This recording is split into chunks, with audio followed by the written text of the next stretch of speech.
Hello, everybody out there. I know everybody's probably talking about what happened yesterday with the Cowboys game, and I'm here to break down what I think of what happened yesterday. And I think it's just a classic case of Tony Romo being Tony Romo, the Cowboys being the Cowboys. I feel like that's really what happened yesterday. It was just a classic case of Tony Romo being himself. Everybody wants him to be this guy, but people not realizing maybe he's not that guy that everybody wants him to be. Maybe he's not what everybody think he is. You know, that coach from Arizona said it the best. They were who we thought they were. The Cowboys are who we thought they were. They'll get your hopes up, and they'll crush them. They'll crush your heart, and it's sad for it's sad for, certain players. Dez Bryant walked off the field. Just a bunch of stuff that has, got everybody in a, big upheaval about. I'm just not understanding it myself personally. I think that it's not a big deal at all. I don't think it's a big deal because it's like, it's over. The game's over. The game is over, man. There's nothing you can do about this game. They lost it. They had it. They lost it.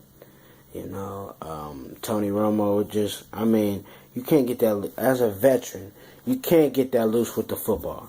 He's way too loose with the football. And always, listen, everybody says, yeah, man, Tony Romo got one of the best QBRs. And then look, they'll bring out the stats. 14 touchdowns, 2 interceptions. But go back and look at the game when those interceptions come. It doesn't matter about how many interceptions you throw. It's about what time you throw him at.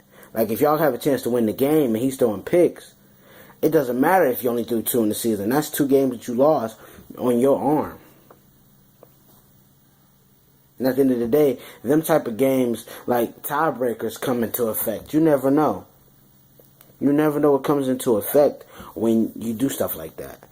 So, I think Tony Romo needs to sit back. He needs to relax and chill and realize we still control our own destiny, but our destiny lies in my hands. And once he realizes that, he'll stop making the stupid plays and start making the necessary plays. You can make the necessary plays and the smart plays without making the stupid plays. That's very simple. You don't have to be stupid. You know what I'm saying? It's not rocket science to make that play. A lot of people try to blame it on the receivers not running the right route. But Tony Romo can't put it there. Tony Romo has to float that ball right over the defender's hands because Miles Austin is going to score. He beat him. He threw it behind him. And so that gave Sam Shields a heck of a catch. He caught up to the ball. Interception. Tony Romo, you can't do that. You got to lead that receiver just right because there's nobody there. It's a 10-man. If they had 10 men in the box, that means all I got to do is beat this corner, and I'm gone. So in my opinion, that's Tony Romo really not reading right. And then the line, they thought it was a run play. It was supposed to be a run play. He didn't even switch. Listen, if you look at the film that they showed, he didn't even switch out the plays. He didn't switch. He stayed with the play. So the whole offensive line is shifting to the side they're going to run to. And so therefore, he switches up the play. And Clay Matthews get wide open for a sack. Clay Matthews missed the tackle. And then he throws the pass. Fading away. And what happened? Interceptions. It's all rest is history. They go down and score. Put the icing on top. He throws another pick to Tramon Williams late in the game again, and it's just like, this is just classic case Tony Romo. I don't understand why so many people are angry at Tony Romo. This is he just being himself. He can't do nothing but be himself. And himself is 11 and 17, 13 and 21, matter of fact, to be exact, including the playoff game that he was in. Well, playoff games that he was in. That's his record in the month of December and January. 13 and 21. And in elimination games, he's 1-6. Could possibly be 1-7 by the end of the year. Could possibly. And it's looking like it's going to shape up to go that way. That they're going to be 1-7 after that. Because I think the Eagles can beat them in because they're a better team now than they were when they played the first time. Way better team. So I feel like Dallas really messed themselves up yesterday. They really did. They messed themselves up because if you think about it, they win that game. Say Dallas